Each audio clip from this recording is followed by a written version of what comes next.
Two young girls were invited to a mobile cabin in the forest, but they were imprisoned by this seemingly harmless old man, and this old man has imprisoned them. Moreover, this old man can even bring the dead back to life.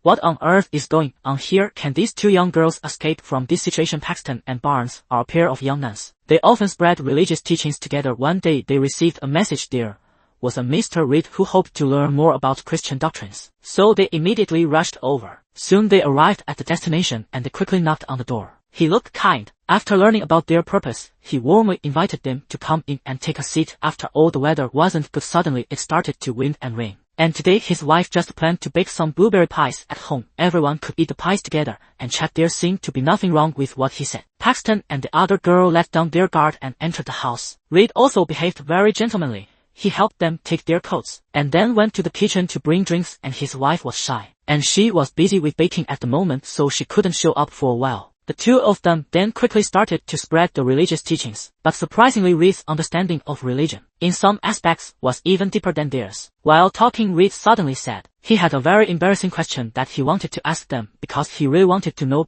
their opinions. This aroused the curiosity of Paxton and the other girl, but they never expected that Reed's question would be so lacking in boundaries.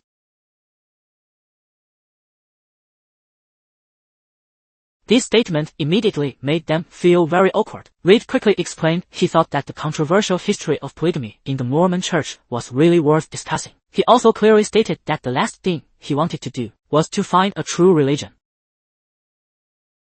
Barnes was very speechless after hearing this and quickly proposed to meet Reed's wife. Reed didn't refuse and walked towards the kitchen again. While Barnes and Paxton were going to leave immediately after meeting Reed's wife, however, the next second Barnes noticed the air freshener on the table, on which was printed blueberry pie. Barnes was shocked. She felt that the story about his wife baking blueberry pies was actually a lie told by Reed, that his wife was baking blueberry pies, but before he could sort out his thoughts, Reed came out of the kitchen again. He said that the blueberry pie was already done, and his wife was waiting for them there. At this moment Barnes already didn't quite believe Reed. When they reached the door, he quickly picked up the phone, saying that they had a call to answer and they would go over later. Reed said he understood, and as soon as he left Barnes, the two of them immediately rushed towards the door and wanted to leave without saying goodbye. However, Reed had just taken their coats away and the key to the bicycle was still in Barnes' pocket of his coat. This was troublesome. Did they have to walk 4 kilometers back in the cold? They decided to give it a try, but who would have thought that the door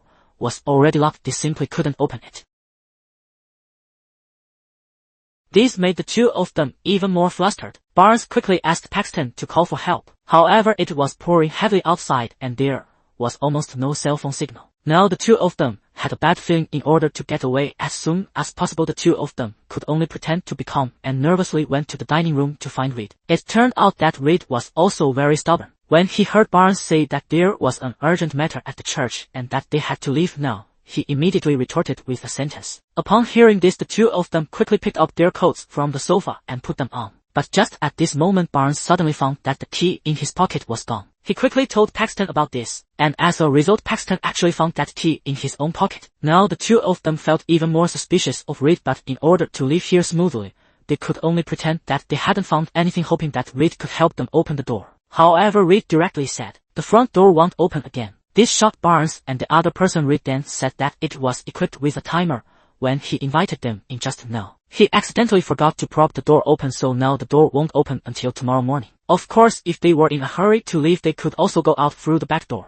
This almost made Barnes and the others collapse. And the back door that Reed mentioned was actually 2 doors of different colors, and Reed didn't give any hints. They simply didn't know which door to choose. Of course, this wasn't the most embarrassing part. The next second Reed suddenly said that he really had no ill intentions. When they were in the living room just now, they didn't need to pretend that they received a phone call at all and wanted to leave here. Upon hearing this, Barnes immediately wanted to make an excuse, but Reed directly told him when they first entered the house the two of them might not have noticed the metal on the walls and on the ceiling. Now the atmosphere became even more tense, and in order to break this deadlock, Paxton said again that he wanted to meet Reed's wife and say hello before leaving. Reed said he understood, but when they reached the green door, he suddenly turned around and asked them a question. This question made Paxton and the other person feel very scared, but Reed directly linked this question to their religious beliefs, asking if even if they found a whole bunch of inconsistencies, contradictory evidence, they would still believe in the existence of God. What he said at this point, Barnes, they didn't want to say a single word to Reed anymore. They tried to leave, but when they opened the back door and took a look, behind those two doors there was actually a dark narrow passageway that extended downward. Now the two of them were completely certain that they had become the fish on Reed's chopping block. At his mercy, however, Reed didn't take action against them for a long time. Instead, he repeatedly talked to them about the wealthy, the history and significance of religion and even music. Barnes and the other person were not interested in this at all, but Reed got more and more excited as he talked, and his goal was very simple, which was to tell Barnes and the others that in fact God didn't exist. Their religious beliefs were as ridiculous as those of the wealthy. Speaking of this, Reed directly wrote on the two doors, believe and don't believe, letting them choose a door to leave according to their beliefs. Upon seeing this, Paxton immediately decided to be a smart person.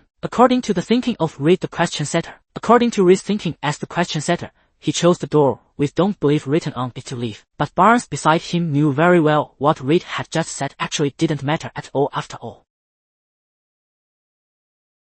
After saying that, Barnes directly confronted Reed angrily, and under his influence Paxton finally decided to stick to his own belief and leave through the green door with belief written on it. As a result, Reed was really ruthless. As soon as the two of them walked in, he locked the door. It was pitch dark in the passageway. They could only use the flashlight on their mobile phones and move forward step by step. Soon they reached the end and opened a tattered door, and they found that it was actually a sealed basement, and no matter which door they chose, they would end up here in the end. It was obvious Reed had never intended to let them leave, he just wanted to make fun of them. And he also knew very well that since the two of them hadn't returned for a long time, someone from the church would definitely come looking for them. So, suddenly there was a noise at the door. Seeing this, Barnes quickly handed the paper cutter he had just taken to Paxton. He would continue to provoke Reed later to attract Reed's attention, and Paxton would wait for the opportunity to sneak attack Reed from the side. That's what was planned, but it wasn't Reed who walked into the room. It was a woman walking stumbly. She was carrying a lantern and brought a plate of blueberry pie to the table. Then she walked to the corner and squatted on the ground in a very strange posture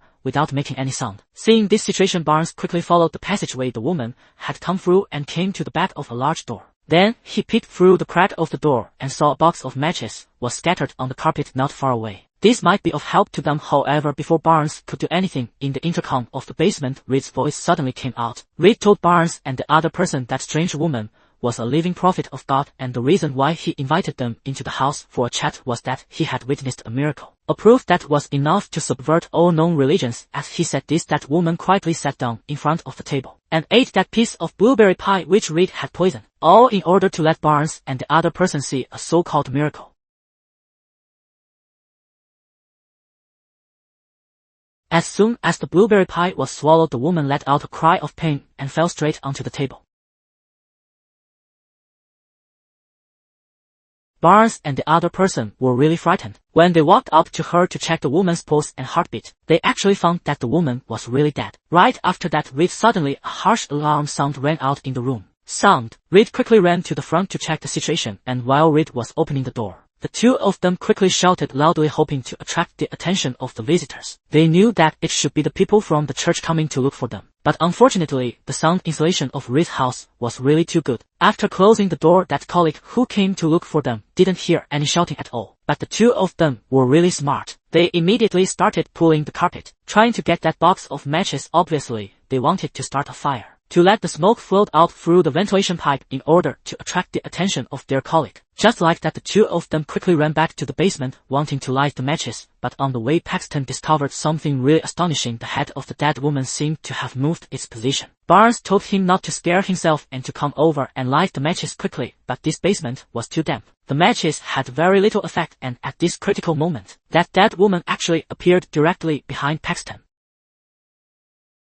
The two of them were really scared. Blood gushed out of the woman's mouth. Then she whispered her own name and her own amazing prophecy brought from another world. Then Reed made a grand entrance. He helped the woman and left the place at this moment. Barnes and the others were already overwhelmed by Reed when they saw Reed running back and asking about their feelings. At the moment, their minds were full of doubts and fear. Seeing this situation, Reed got excited at once. He clearly stated that he could let them see God as long as they were willing to die.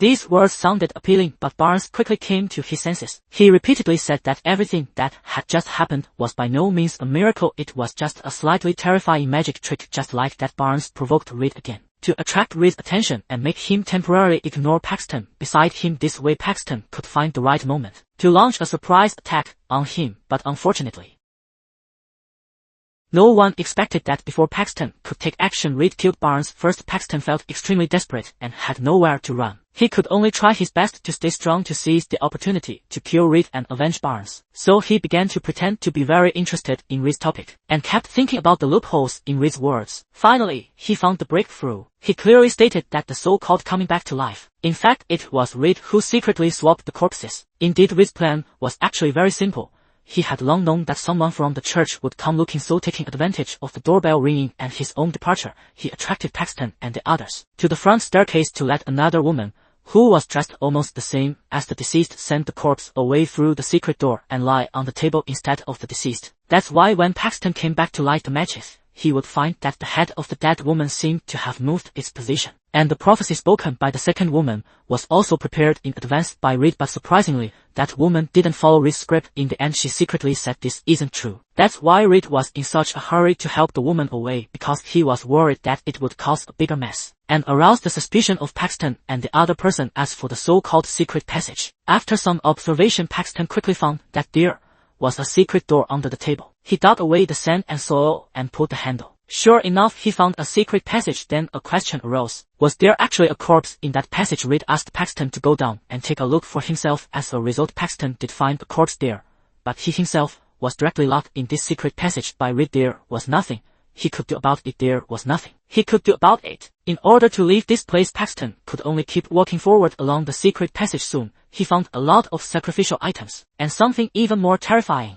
There was actually a lock hanging on the last door, lock that was originally supposed to lock Paxton and their bicycles. It was obvious Reed had already anticipated that Paxton would come here. Paxton was very scared. It took him a great deal of courage to open that door, and the scene inside really left him stunned. In each of those cages there was a woman with a pale face on the verge of death. Paxton quickly took off his coat and covered a woman nearby with it, and just at that moment, Reed made his appearance again and threw an astonishing question at Paxton.